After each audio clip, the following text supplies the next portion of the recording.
출구 없는 극단 정치. 여기서 문을 열겠습니다. 구교영의 정치 비상구 시작합니다. 안녕하십니까, 구교영입니다. 반갑습니다. 30만 제발 기원 여러분 부탁드리겠습니다. 현역TV 수요일적공 허재입니다. 반갑습니다. 정말 저희가 매번 네. 이렇게 기원하는데 네. 역시 그 30만이라는 그 섬은 건너기가 우리가 어려운 것 같아요. 30만이 네. 엄청 힘든 걸 알고 있잖아요. 네. 근데 100만은 얼마나 또 더 큰 숫자겠어요. 그러니까요. 결부시키지 말라니까요. 아니, 제가 저는 주어가 없었어요. 제가 저 아이디어 드리겠습니다. 네. 100만 금방 넘습니다. 어? 우리 경향 TV를 윤석열 타도 TV로 바꾸면 자꾸 이렇게 저희가 공정한 방송을 표방하고 있는데 지금 이렇게 말씀하시면 나는 공정하지 않잖아요. 나는 그만할 수 있어. 아니 지금 그 트렌드야 트렌드. 예. 네. 어제 22대 국회 첫 대정부 질문이 시작 2시간여 만에 파행을 맞았는데요. 오늘은 민주당이 최혜병 특검법을 본회의에 상정하자 국민의힘 의원들이 무제한 토론인 필리버스터를 시작했습니다. 1부에서는 수요일 패널인 김용민, 장성철 두 분 모시고 얘기를 해보고요. 2부에서는 민주당 천준호 의원 모시고 가파르게 대치하는 국회 상황에 대해서도 얘기를 나눠보도록 하겠습니다. 먼저 장성철 공론텐 소장 나오셨습니다. 안녕하십니까. 예.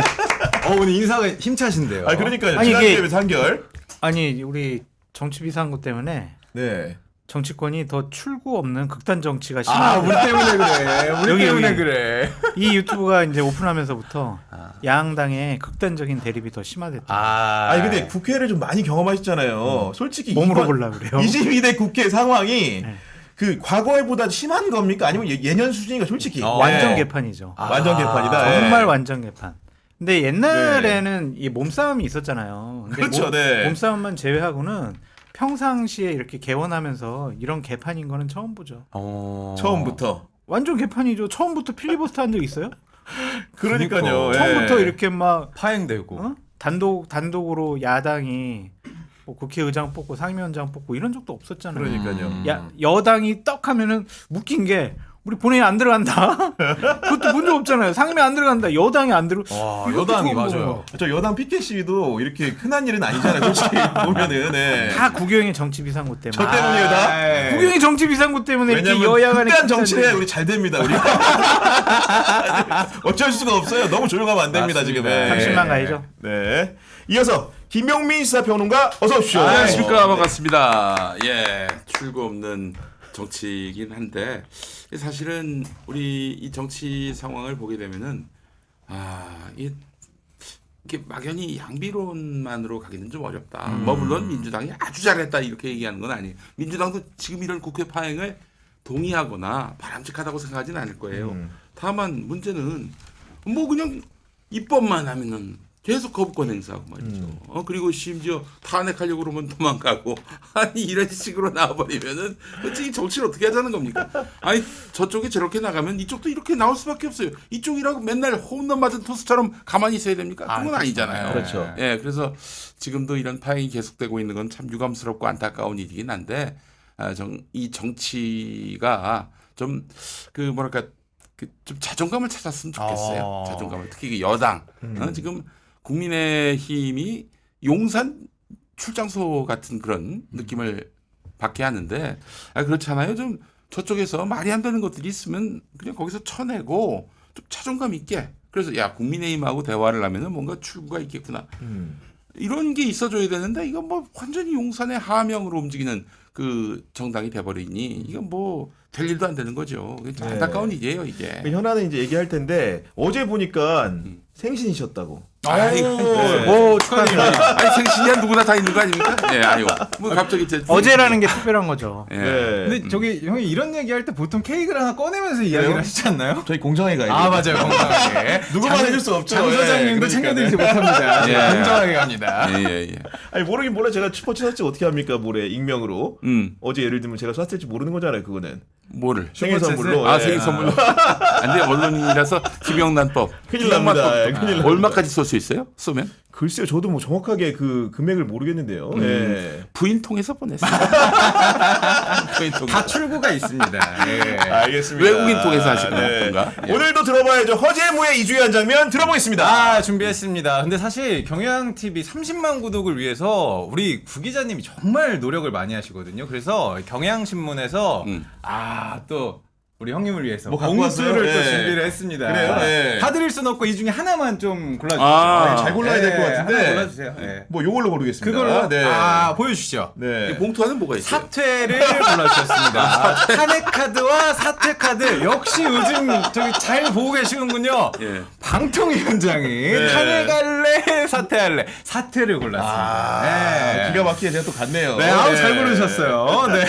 김홍일 방통위원장이 어제 국회 탄핵안 보고 직전에 사퇴를 맞습니다. 했습니다. 네. 지난해 12월에 저는 이 그림을 똑같이 봤거든요. 이동관 전 위원장도 똑같이 사퇴를 했었어요. 그러니까 보니까 후임으로는 지금 이진숙 전 대전 MBC 사장이 거론이 되고 있는데 네. 이게 직무정지를 피하기 위해서 6개월마다 그렇죠. 네. 그 위원장 돌려먹기 약간 이런 느낌으로 돌아가고 있는데 두 분께 지금 상황 어떻게 보시는지 여쭤보고 시작을 하겠습니다. 개판이죠. 개판 이거 그러니까 방통위가 2명으로 모든 중요한 결정하는 것도 개판인 것 같고 그거를 또 방통위원장이 탄핵당하려니까 네. 사표 내고 사퇴하는 것도 개판인 것 같고 또 민주당이 방통위원장 또 임명하기만 해봐라 또 우리는 탄핵한다 또 할 거다. 네. 그것도 개판인 것 같고 그냥 다 개판인 것 같아요. 우리 김용민 목사님께서는 양비로는 안 된다고 하지만 그래도 양쪽이 잘못한 것들은 하나씩 지적을 해야 되는데 제가 세포 분열 단계부터 보수우파 패널이거든요. 뼛속까지 네. 보수우파 패널을 넘어서서 내 국민의힘이 잘못하는 것 같아요. 이 상황 자체는 이거는 왜냐하면은 방통위의 정신이 있잖아요. 합의제인데 그걸 대통령이랑 여당이 뭐 추천하고 대통령 임명한 2명이 앉아가지고 중요한 결정한다라는 것은 방통위 설립 취지에 맞지 않는 것 같아요. 그런 뭐 그러니까 민주당은 뭐 국민의힘이 추천하는 방통위원 본회의에서 표결 안 해버리고 그러니까 네. 또 본회의에서 포결한 민주당의 후보는 대통령이 임명 안 해버리고 뭐 결격사유 있다 그래 버리고 개판이잖아요. 네. 이거 진짜 나라의 시스템을 완전히 무너뜨리는 행동들을 하고 있는데 아니 결국은 궁금한 게 그러면 이제 후임으로 거론되는 이진숙 전 대전 MBC 사장이 어떤 분인가? 우리 김용민 너무 변호관 또 궁금해요. 이제 언론계 잘 하시잖아요. 예, 이 1990년대 초반에 이제 그 걸프전이라고 있었지 않습니까? 네. 걸프전 때 이제 정동영 기자와 함께 이진숙 기자가 그 이라크 취재를 갔어요. 두 분이 같이요. 네. 뭐 카메라 기자도 가고 그랬겠죠. 네. 예, 그래서 거기서 이제 이 전장터에서 마이크 잡고 한국의 여성 기자가 리포트하는 굉장히 인상적이었죠. 2000년 넘어서도 그때 또 이라크전이 있었잖아요. 네. 테러 전쟁. 그때도 현지에 가서 아예 뭐 그냥 뭐 전쟁 장면도 전투 장면도 촬영을 하고. 그래서 진짜 이진숙 하면은 종군 기자. 네. 뭐 이런 이미지로서 굉장히 강했고 존경받는 저널리스트의 표상이었는데 이분이 이제 김재철 MBC 사장 때에 말하자면은 그 사측편에 서면서 네, 거기서 이제 주요한 역할을 하다가 2014년 박근혜 정권 때 이제 MBC 사장 선거에 나왔어요. 그 이전에 2012년에 그 일이 있었군요. 정수 장학회에 MBC 지분을 팔아가지고 결국엔 이제 MBC를 민영화하려고 하는 것 아닌가. 당시 네, MBC 그런 의혹을 노조로부터 샀죠. 네. 의혹을 샀던 일이 있었고 그랬는데 근데 2014년에 사장 선거에서 떨어지고 이분이 보도본부장이 됩니다. 2014년에 뭐가 있었어요? 세월호 참사. 그렇죠. 그 MBC가 했던 정말 역대급 오보가 뭡니까? 전원구조. 예. 그 관여가 돼 있죠. 그분이 네. 보도본부장이었으니까.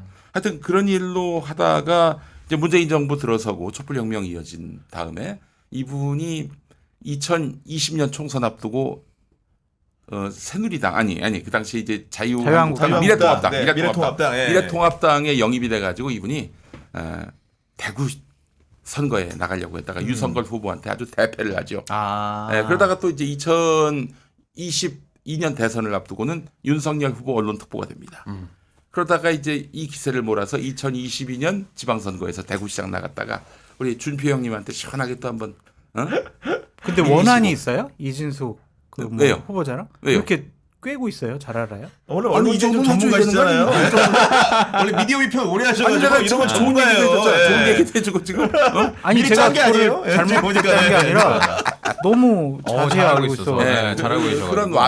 그런 와중에 이제 국회 목세 방통위원으로 네. 국민의힘에서 이분을 추천했는데 뭐 말씀하신 대로 민주당에서는 국회 몫으로 위원 안 보낸다 네. 해가지고 표결도 안 하고 이 상황에서 지금 천거가 됐단 말이죠. 결국은 이제 그 공영방송 이사 선임 계획안에 따르면은 그 8월 12일 날에는 또 이사진이 MBC 방문진이 교체되는 상황이라서 임기가 다 돼서 네, 방통위원장도 지금 빠르게 뭔가 바꿔서 조치를 하지 않으면은 그런 계획에 개입할 수 없는 구조인데 근데 이게 방통위원장이라는 자리가 어떠한 특정 정당, 특정 세력의 전리품이 아니잖아요. 그렇죠. 우리나라 대한민국의 방송, 통신, 정책을 총괄하는 부서인데 네. 이렇게 특정 정당에 있거나 특정한 이념에 사로잡혀 있다라고 하는 편향적인 분을 대통령이 임명을 하겠다라는 것 자체가 대단히 부적절하고 잘못된 일 같아요. 안 그랬으면 좋겠어요. 그러니까 민주당도 저 사람이면은 우리가 뭐 특별히 반대하거나 나중에 뭐 어떤 일을 하더라도 탄핵은 하기 좀 부담스러운 국민적인 신망과 인품이 있는 사람이네 라고 하는 사람을 하면 좋잖아요. 오히려 그게 더 정답일 수 있겠네요. 예, 근데 생각해보면. 왜 이러냐고요? 싸우자는 거잖아요. 그러니까 민주당도 이거는. 그런 분을 천거한다면요 반대할 이유가 전혀 없죠. 지금 못하죠. MBC를 장악해가지고 윤석열 정권이 그 MBC를 뭐 장악하는 정도가 아니라 파괴하려고 한다. 이런 의구심을 떨칠 수가 없거든요. 그건 MBC 구성원들도 하는 얘기예요. 이런 마당에 지금 김홍일 씨가 도대체 무슨 방송하고 유관하다고 그랬잖아요. 네. 국민권익위원장 몇 달 하다가 검사 갑자기 출신. 저기 네. 이동관이 그만두니까 이렇게 빼서 거기다 앉힌 거 아니겠어요? 홍익기 형이 이제 사실은 별명이 있었어요. 윤석열한테 네. 깍두기. 깍두기 같은 형이다. 예, 깍두기가 됐어요 지금 완전히. 이게 뭐야 이게 석박지도 아니고 깍두기가 됐어 그 형님이. 예? 이름대로 별명대로. 네. 그러니까 어쨌든 지금 MBC 장악이 그들의 그 최종적이고 근본적인 목적이라고 판단이 되는 상황이라면은 이거는 민주당이 뭐 하여튼 그렇게 방송문화진흥회 MBC 대주주 그 이사를 선임하는 데 있어서 그 정치적 편향성을 띌 그런 사람을 위원장으로 앉힌다면은 민주당은 계속 탄핵으로 대응할 수밖에 없어요. 예. 근데 방통위원장이라는 자리가 어쨌든 장관급인 거죠. 그런 자리라고 한다면은 뭐 국민의힘 안에서도 만약에 이제 그러니까요. 하겠다는 사람 좀 있을 것 같은데. 그러니까 이해가 되지 네. 않아요. 그러니까 대통령의 고집이 반영된 인사가 아니냐라는 좀 생각이 들고 MBC만큼은 제대로 좀 손을 보겠다. 아니면 이 친여권 성향으로 좀 바꾸겠다. 그렇게 의지가 강한 것으로 보여집니다. 네. 정말 대단히 나쁘고 잘못된 선례를 또 마련하는 것이 아니냐라는 생각이 들어요. 이제 나중에 언젠가는 정권 교체가 돼서 민주당 정권하에서 자기네들 사람, 자기네 쪽에 진영에 있는 사람을 이렇게 임명을 하도 뭐라고 비판을 못 하잖아요. 맞아요. 네. 이게 뭐예요?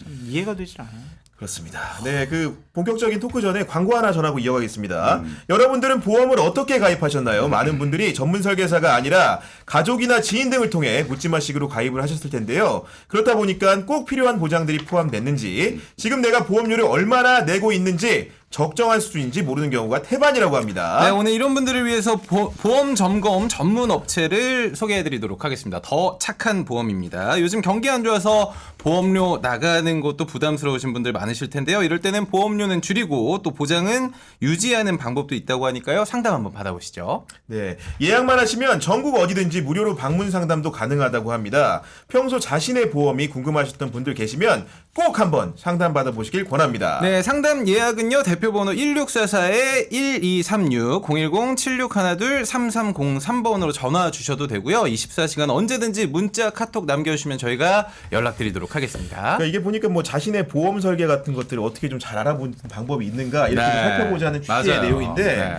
전 궁금한 게 그 정치인들 겨냥한 보험 같은 거는 만들 수가 없을까요? 왜요? 왜 어떤 아니, 왜냐면은 얼마 이게 기본적으로 선거제도 자체가 네. 비용이 굉장히 많이 들고 그렇죠. 그리고 이게 득표율에 따라 가지고 또 이제 보전받는 비용도 다른데 그런 위험 설계를 잘해서 뭔가 이제 금액적으로 지불을 하면 사후적으로 뭘 해줄 수 있는 장치들이 막연하게지만 있을 수 있지 않을까 생각이 드는데 있을 수 없어요. 있을 수 없어요. 왜요? 왜냐하면 정당이라는 것은 국고보정을 받고 네. 국회의원들도 출마를 하게 되면은 10% 나오면 50%, 그다음에 15% 나오면은 80% 이상 그렇죠. 국고에서 보조금을 보전을, 받거든요. 근데 그런 사람들 왜 보험으로 왜 또 보전을 또 해줘요? 그러니까 물론 그렇긴 이중, 삼중 한데 버전. 오히려 그런 장치들이 있다면은 조금 더 뭐 정치 신인들이 나온다거나 할 때 좀 유리한 측면도 있지 않을까라는 막연한 생각입니다. 사실 네. 지금의 이 실비보험이야? 제도도 정치인 실비보험. 정치인 출마해가지고 그 쓴 비용을 다 보전해줘? 저도 준비해야겠네요. 말을 보험 나오면. 말을 풀고 돈을 묶는 제도라고는 하는데 지금 네. 돈이 너무 필요해요. 누가 뭐, 필요해요? 응? 누가 돈이 필요해요? 아니 나도 한번 출마해 봤잖아요. 네. 근데 이제 통합진보당이라고 있었어요. 그렇죠. 그러니까 네. 정의당하고 네. 갈라지기 전에. 근데 거기서 이제 출마하려는 후보가 계셨다고. 나는 이제 민주당 후보로 전략 공천을 받았고 참 흑역사가 됐습니다만은 전화 민주당한테 어쨌든 나갔는데 단일화 여론조사를 하자는 거야. 단일화 이런 조사를 네. 네. 단일화 여론조사는 전혀 선거비로 보정이 안 됩니다. 자기 돈 내야 되는 거야. 그거 얼마예요? 그 당시가 제가 기억하기로는 그 한 번에 할 때마다 그게 다 합쳐서 하여튼 1,000만 원 넘었어요. 1,500만 당시 원 안 되고 기준으로? 예. 1,600만 원 됐나? 근데 그래서 이긴 쪽이 좀 더 싸게 내고 진 쪽이 더 많이 내고 그렇게 해서 단일화가 됐어요. 네. 비용 너무 많이 나왔지 사실. 그거는 개인 돈으로 해야 되는 것이고 그거는 이제 사실은 그래도 저는 15% 훌쩍 넘었으니까 훌쩍 넘었죠. 그때. 44%인가 됐어요. 그때 득표율이. 그래서 상대 후보가 굉장히 놀랐다고. 그렇게 언론에서 24시간 그 심지어 드라마 나갔는데 자막으로 김용민 막말 또 발견 뭐 이런 그게 자막으로도 나오고 그랬었는데 어떻게 저 친구가 44% 나오더냐. 하여튼 제가 그래서 뭐 여담입니다만은 그분이 다음에 떨어졌거든. 네. 저기 화환을 보냈습니다. 촉 낙선 해가지고. 아 진짜요? 아니 뒤끝 너무 있으시네. 아니 JTBC 손석희 앵커가 그걸 갖고 날 10년 전 논평도 했었어. 그렇구나. 네. 네, 유명한 사람입니다. 예. 사인해드릴까? 네, 영광입니다. 예, 하여튼 어쨌든 네. 비용 많이 들어요.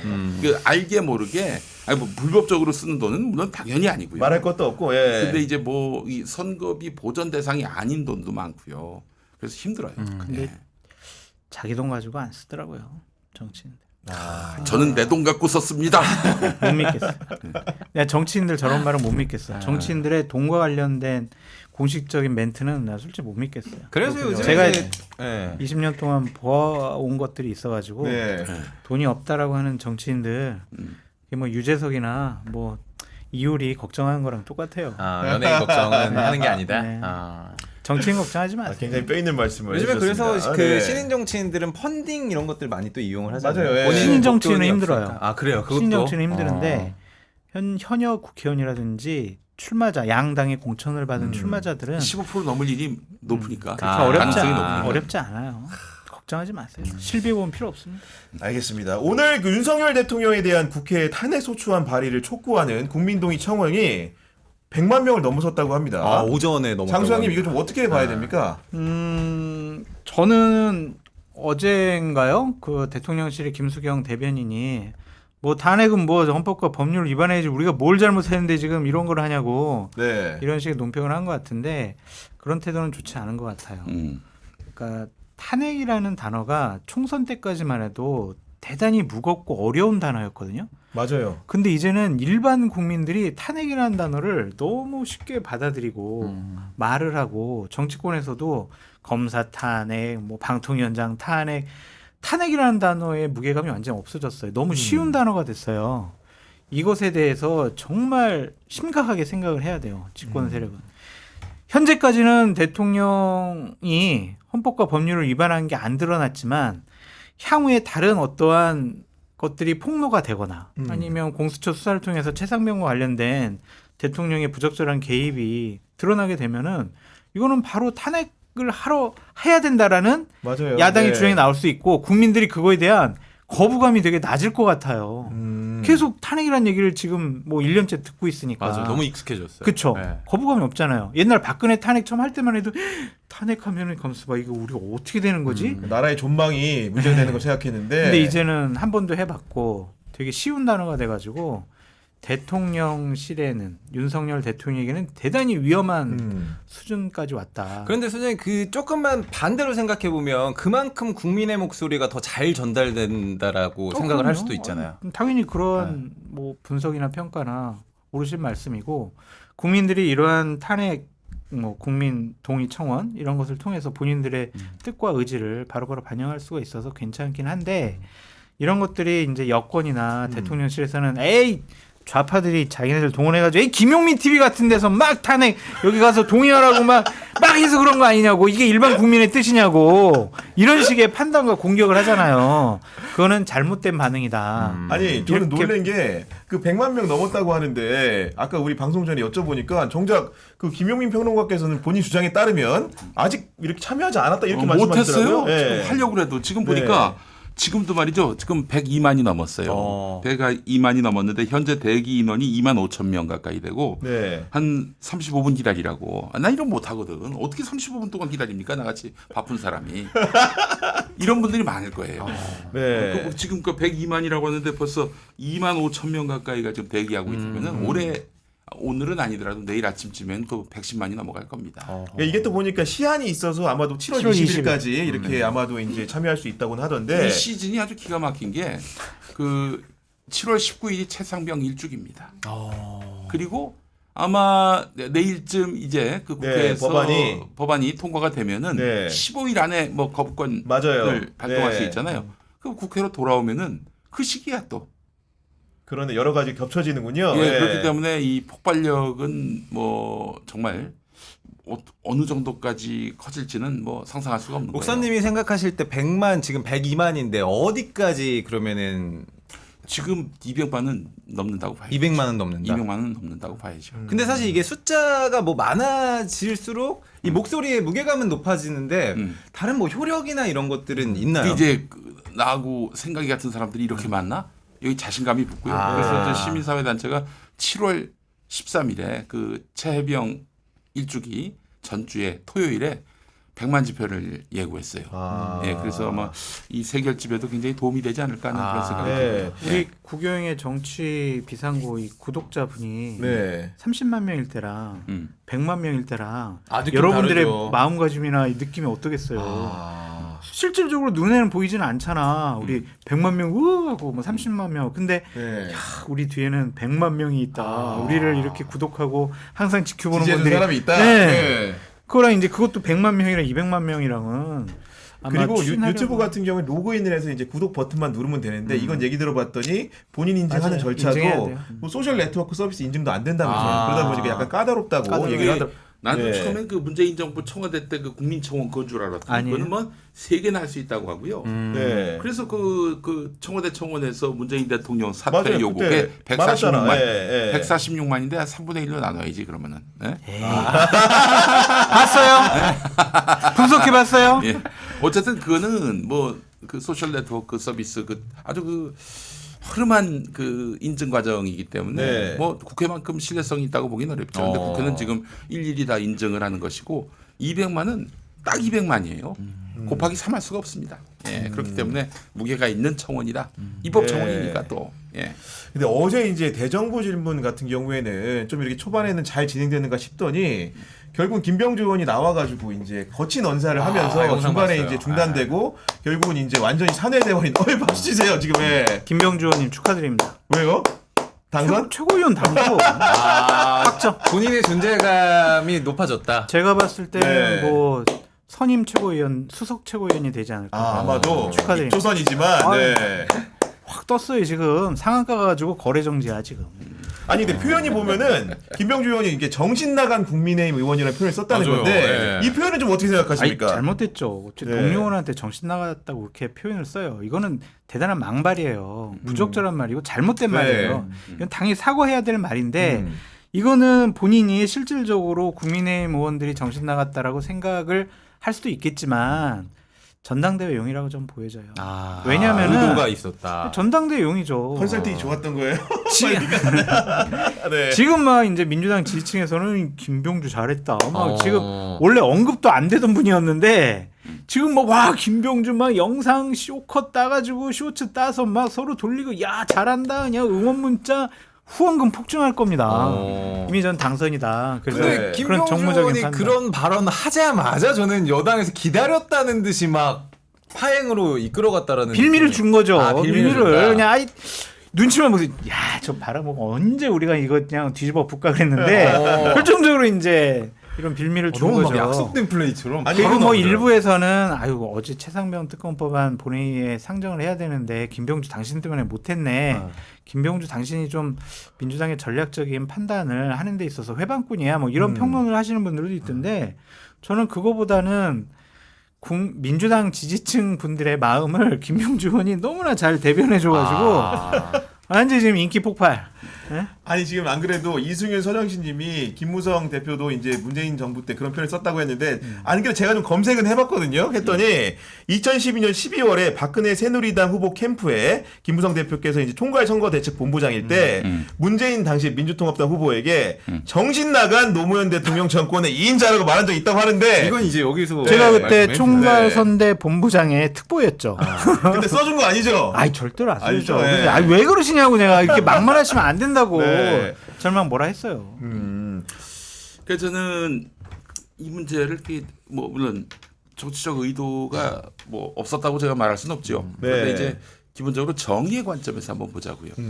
우리나라는 한미 동맹은 합니다만은 한미일 동맹은 없었어요.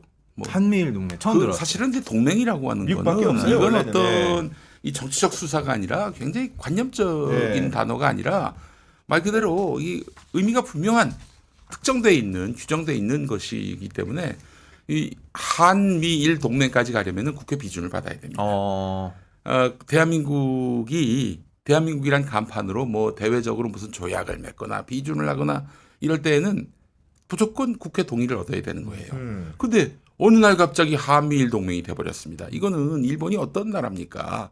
우리를 한번 강제 점령했던 나라고 지금 군사적으로도 호시탐탐 노리고 있는 저는 지금 북한 다음으로 적국이라고 저는 생각을 합니다. 우리에게 잠재적인 적으로 볼 수밖에 없는 부분이 분명히 있어요. 우리에게 또 옆에 있어서 도움이 되는 게 뭐가 있습니까? 뭐 계속 독도를 노리질 않나, 역사 왜곡을 하지 않나, 그리고 저기 후쿠시마에서는 오염수를 지금 마구 무단 투기하질 않나. 어느 것 하나 지금 일본에 대해서는 우리 국민이 마음 놓고 뭐 이웃 나라라고 생각할 수가 없는 처지인데 어느 날 갑자기 스리슬쩍 한미일 동맹 얘기하면은 이거 어느 국민이 동의하겠어요? 그거는 대단히 잘못된 표현이고 정신 차리라는 의미에서 정신 나갔다 이렇게 얘기하신 거라고 저는 생각을 합니다.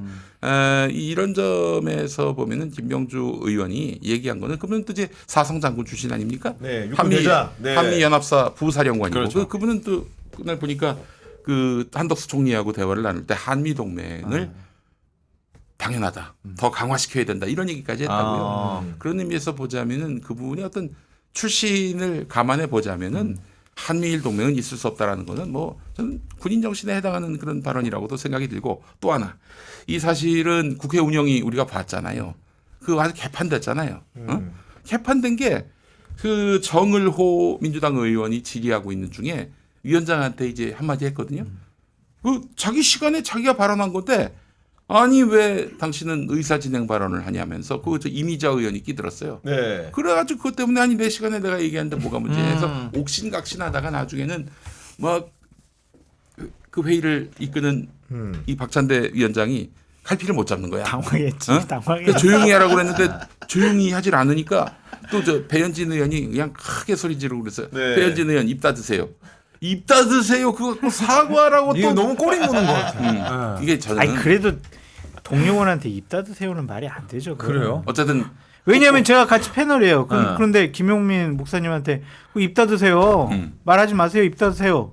이건 아니죠. 예의가 아니지. 안 닫으실 텐데. 어쨌든 나중에 유감을 표명하긴 했습니다만은 지금 국민의힘 하는 걸 보니까 뭐 그냥 뭐 기회만 있으면은 이거 파행으로 만들겠다라는 의지가 너무나 뚜렷해서 기다리고 있는 것 네. 같아요. 근데 그 파행 전에 나눴던 대화들도 보면 양상이 좀 재밌었어요. 그러니까 그 전까지는 최혜병 사건에 대해서 뭔가 수세적인 입장이었다고 한다면은 공세적인 카드를 들고 나온 것 같은데. 국민의힘이요? 네, 신원식 장관부터 일단 국무위원부터 그렇게 했는데 뭐냐면 외압이라는 거는 박정훈 대역의 일방적인 주장이고 나머지 관련자들은 다른 견해를 보인다. 뭐 이렇게 공세 전환 신호탄 같았는데 아니나 다를까 오늘 권성동 의원이 뭐 기자회견이 아니 입장문을 낸 거야. 아무튼간에 입장을 얘기하면서 그 주목을 받았던 임성근 전 사단장과 기획될 뻔했던 골프 모임 참여자들의 그렇죠. 카톡 내용 있잖아요. 이게 여기 있던 사람 중에 하나가 박정훈 대령의 변호인을 맡고 있는 김규현 변호사다. 그렇기 때문에 이거는 기본적으로 야당발 제보 공작에 해당할 수 있다라는 주장을 하고 나왔습니다. 우리 장수님 좀 어떻게 보셨습니까?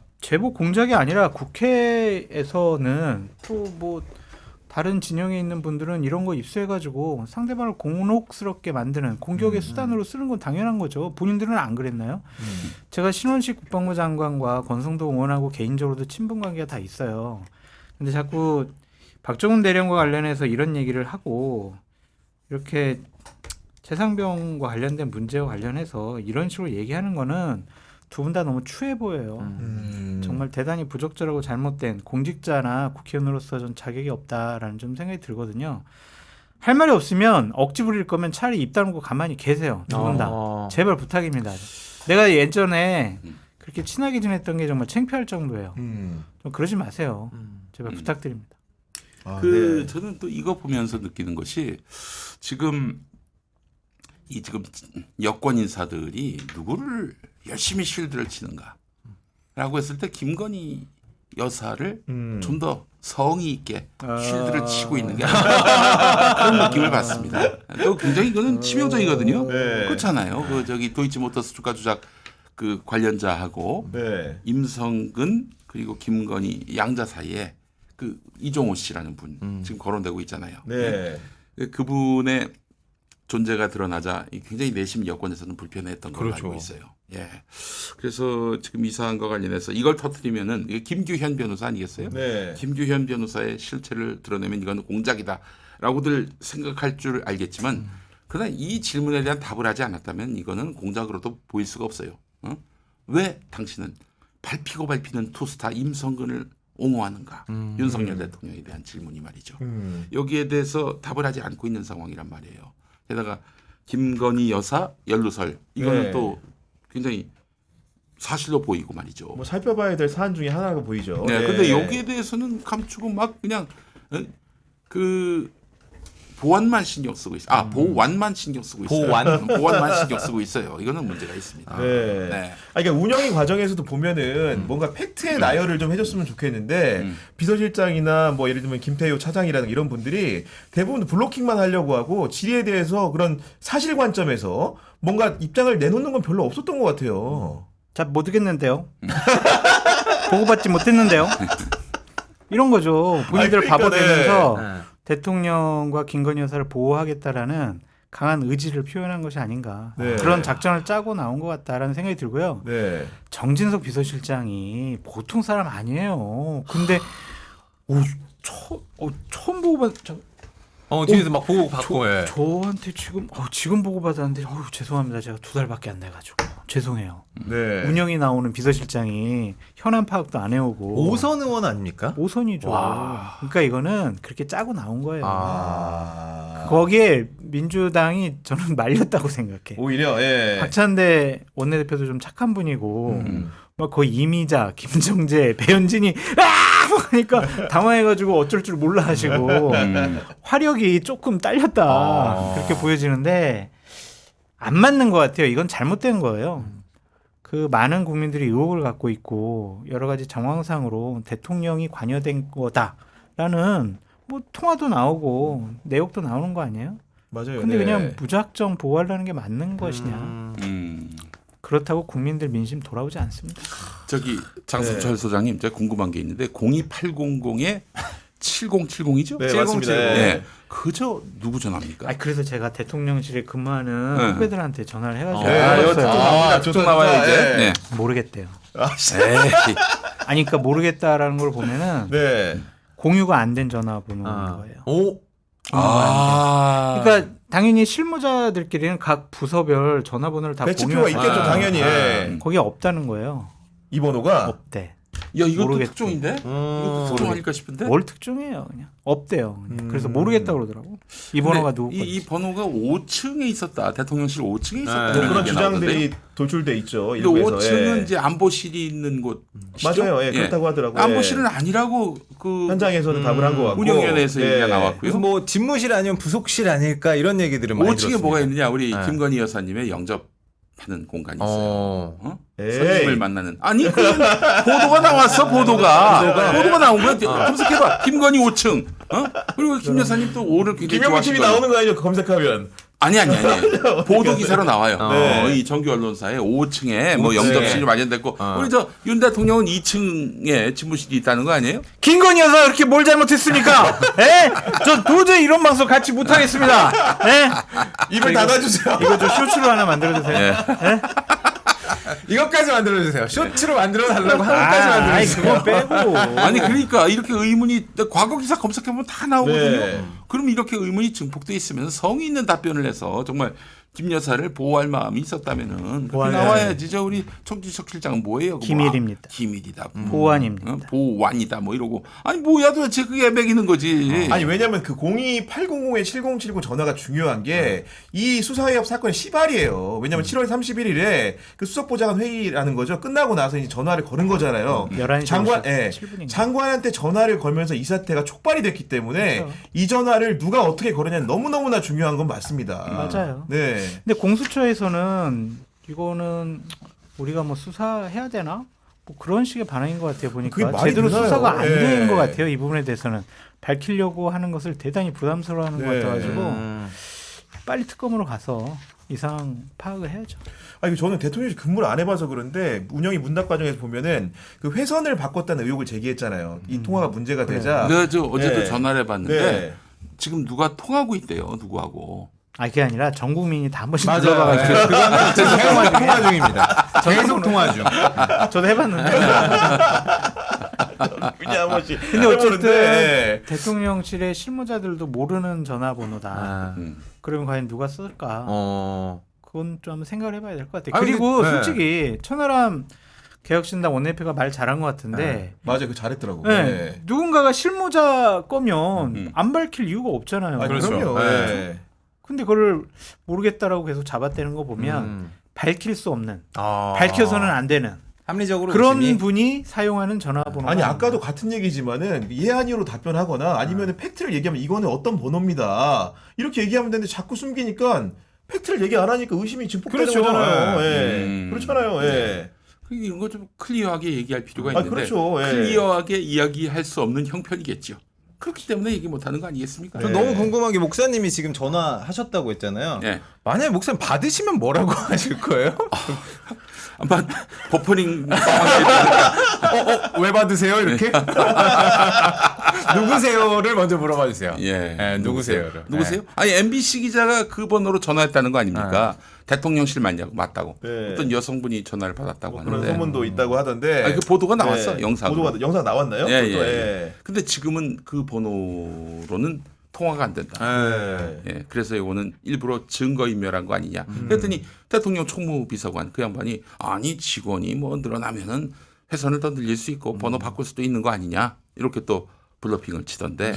이게 그런 설명이 납득이 좀 쉽게 안 가잖아요. 그래서 문제인 것 같습니다. 네. 이번에도 광고 하나 더 전하고 가겠습니다. 전화로 대리운전을 부르던 시대에서 이제 앱으로 호출하시는 분들 많으실 겁니다. 앱으로 호출하니까 간편해서 많은 분들이 사용하지만 사용할수록 나에게 어떤 혜택이 돌아오는지 보험 가입으로 안전한지 전국 어디에서나 이용할 수 있는지 따져보고 사용해야겠죠. 그래서 우리 경향TV 애청자 여러분들을 위해서 50 대리운전 앱이 찾아왔습니다. 모든 대리운전 기사님 100% 실명 확인 가능하고요. 또 보험 가입을 통해 믿고 안전하게 이용하실 수가 있습니다. 운행 중 발생할 수 있는 교통 범칙금 저희가 100% 보상해드리겠습니다. 네, 오늘도 수요일이고 굉장히 술자리가 많은 날인데요. 전국 어디에서나 안전하고 빠른 귀가를 원하신다면 이제 50 대리운전 앱으로 호출 한번 해보시기 바랍니다. 이용할 때마다 나에게 돌아오는 중요한 혜택 지금부터 허재무 씨가 안내해드립니다. 네, 첫 번째 우리 어플 설치하고 즉시 이용 가능한 1만 원을 적립을 해드립니다. 다른 서비스 같은 경우에는 두 번째부터 사용을 할 수가 있거든요. 저희는 바로 사용할 수가 있고요. 또 매회 이용 시마다 이용 금액의 10% 적립해드리고요. 마지막으로 친구 추천해주시면 2,000원 적립해드리고 친구가 만약 이용을 한다, 그럼 5,000원을 추가로 저희가 드리도록 하겠습니다. 즐거운 시간 뒤엔 끝까지 안전하게 50 대리운전 앱을 기억해 주시고 유튜브 더보기 혹은 고정 댓글 링크를 클릭하시거나 구글 앱스토어에서 50 대리운전을 검색해 주시기 바랍니다. 이번에는 당권 경쟁 얘기 좀 해보겠습니다. 국민의힘 당권주자들이 어제 비전 발표를 가졌는데 네. 우리 장 소장님 좀 어떻게 보셨습니까? 하나만한 뭐 행사였죠. 하나는 행사였다. 뭘 봐요, 그거는. 네. 볼 거는 그거였던 것 같아요. 거기에 접속해가지고 실시간으로 네. 이렇게 글을 남기시는 분들 4,100여 분 정도 아, 계시더라고요. 실시간 접속자. 네. 근데 99%가 한동훈 만세였어. 아. 진짜로 오. 분위기가 다 그냥 한동훈이에요, 그냥 다 한동훈. 완전 히 도배를 해버렸어요. 어대한 맞다고 생각하세요?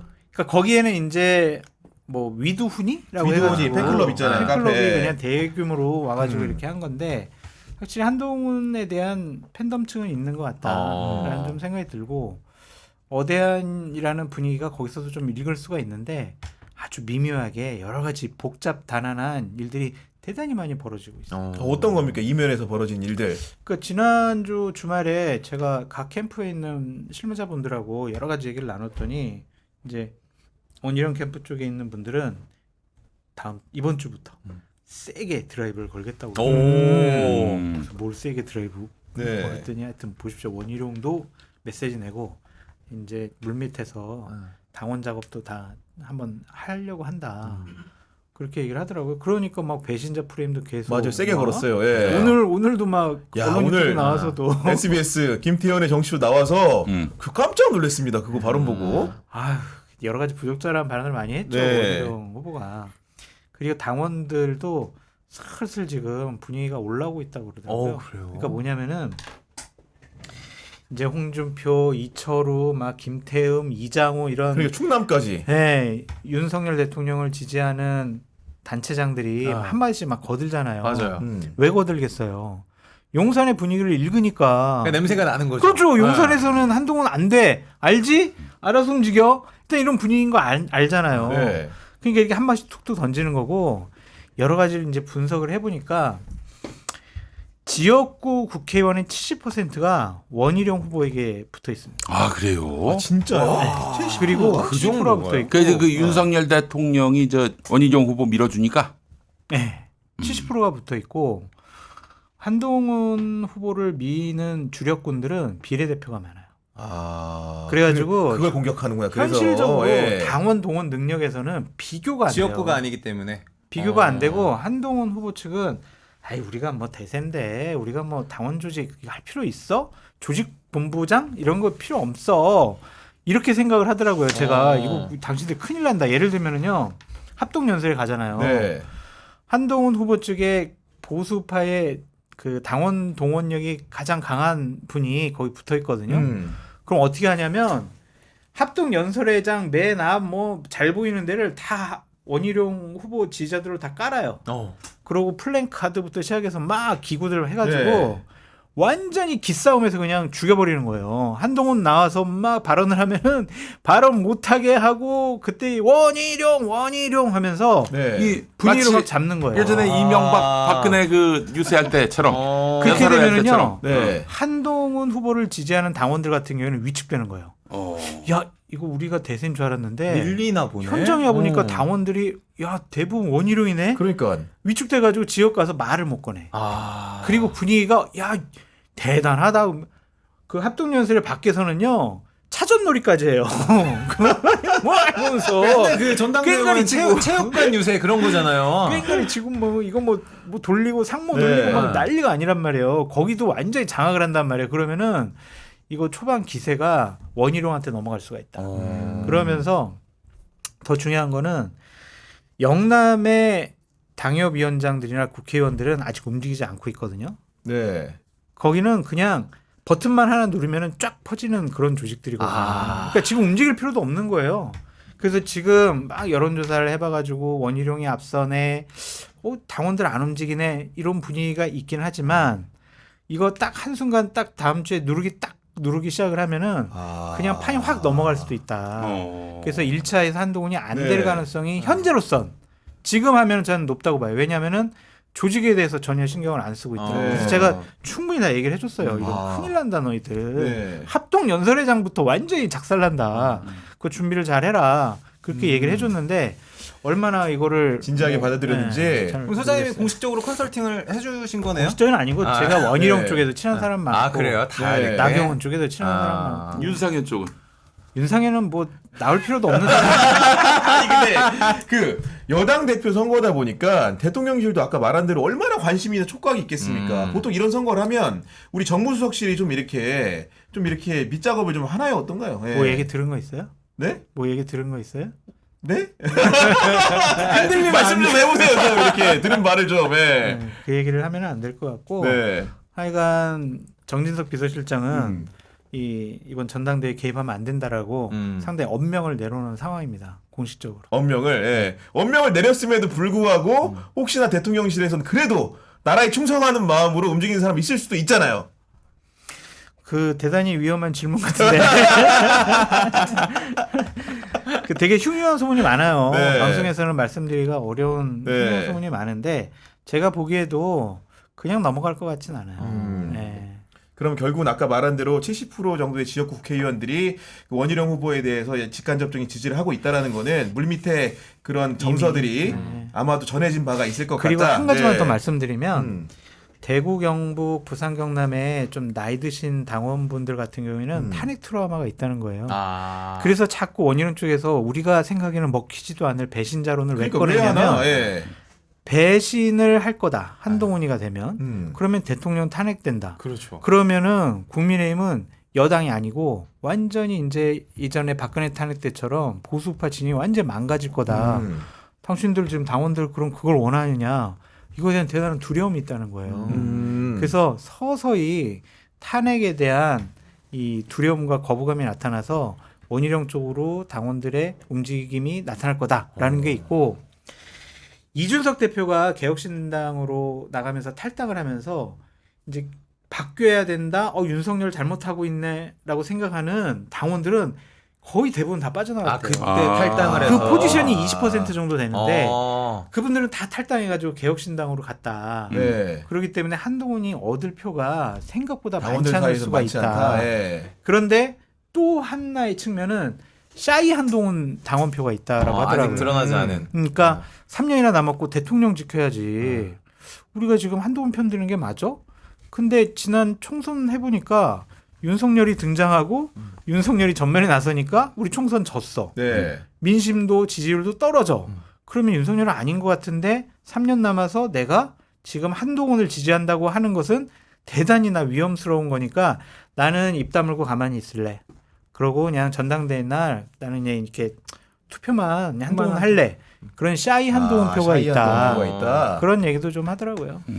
그 아까 이제 말씀해 주시죠. 예. 그 궁금해서 여쭙는 건데 지금 사실 윤 대통령이 그 국민의힘을 그립하기보다는 그 어떤 분이 그립한다는 얘기가 많던데 맞습니까?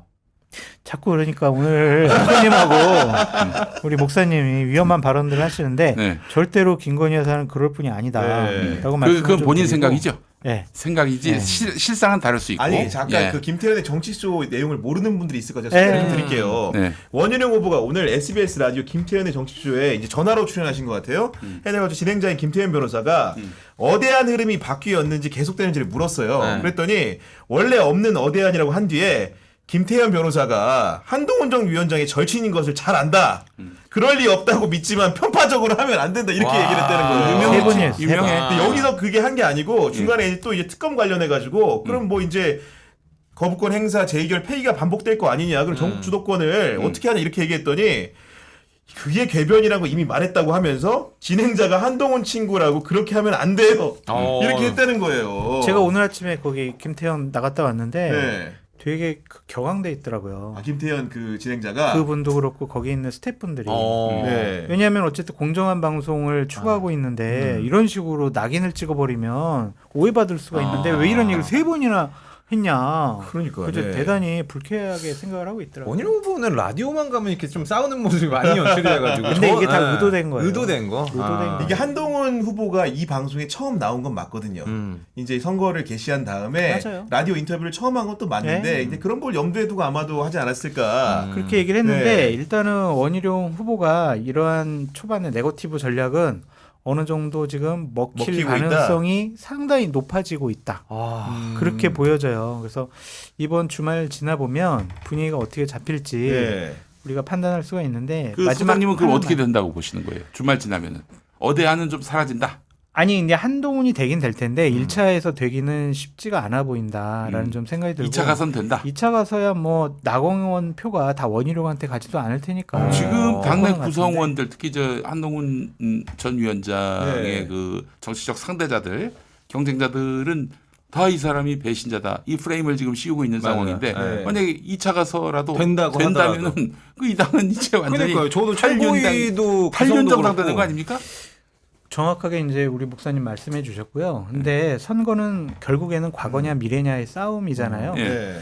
윤석열 대통령은 이제 과거가 돼버렸습니다. 국민의힘 당원들도 2026년 지방선거, 2027년 대선을 준비해야 되는데 윤석열 대통령과 한 팀이 되고 보폭을 맞추고 원보이스를 내면 우리 국민의힘이 과연 선거에 이길 수가 있을까?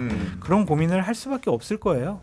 그래서 과거보다는 미래인 한동훈 후보를 선택할 가능성이 높아 보이는데 지난번 김기현 당대표를 만들면서 자신들이 조직 동원해가지고 엎었잖아. 맞아요. 결과 바꿨죠. 예. 그 기억이 있구나. 그 우리는 할 수 있다라고 생각. 지금 엄청 우리는 할 수 있어. 뭐 이렇게 머리띠 들고 그러고 있단 말이에요. 네. 어느 정도 이거는 영향이 있을 것 같다는 생각이 드는 거죠. 그래서 1차에서 한동훈 40%대, 원희룡 30% 초반, 나경원 20% 중반, 뭐 이런 식으로 좀 원희룡 후보가 상당히 선전하는 네. 결과가 나올 수가 있을 것 같아요. 근데 이제 전당대회까지 만 할 대통령실인가? 그 지난번에 저기 나경원, 유승민, 안철수 차례로 주저앉히고 네. 그랬던 그 기세는 완전히 사라지고 이젠 철저 중립으로 갈 것인가? 그 저기 정진석 비서실장이 엄명. 좀 믿으세요, 좀. 대통령 비서실장이 얘기하는데 아니 이렇게 이렇게 의심하시고. 해서 국민의힘이란 기반이 사라지면은 윤 대통령 3년 동안 어떻게 그 국정 운영합니까? 네. 여사님이 계시잖아요. 걱정하시는 거죠, 목사님? 걱정이요? 네. 기대하고 있습니다. 네, 이 중에서 마쳐야 될 것 같습니다. 오늘도 다양한 정치권 이야기 나누다 보니까 1부 마칠 시간이 다 됐습니다. 지금까지 장성철 소장님 그리고 김용민 평론가님 함께해 주셨습니다. 네. 오늘도 두 분 말씀 네. 대단히 감사합니다. 고맙습니다. 저희는 2부에서 또 찾아뵙도록 하겠습니다. 잠시만 기다려주시기 바랍니다. 왜 이렇게 그냥 급하게 끝내요? 왜 그래요?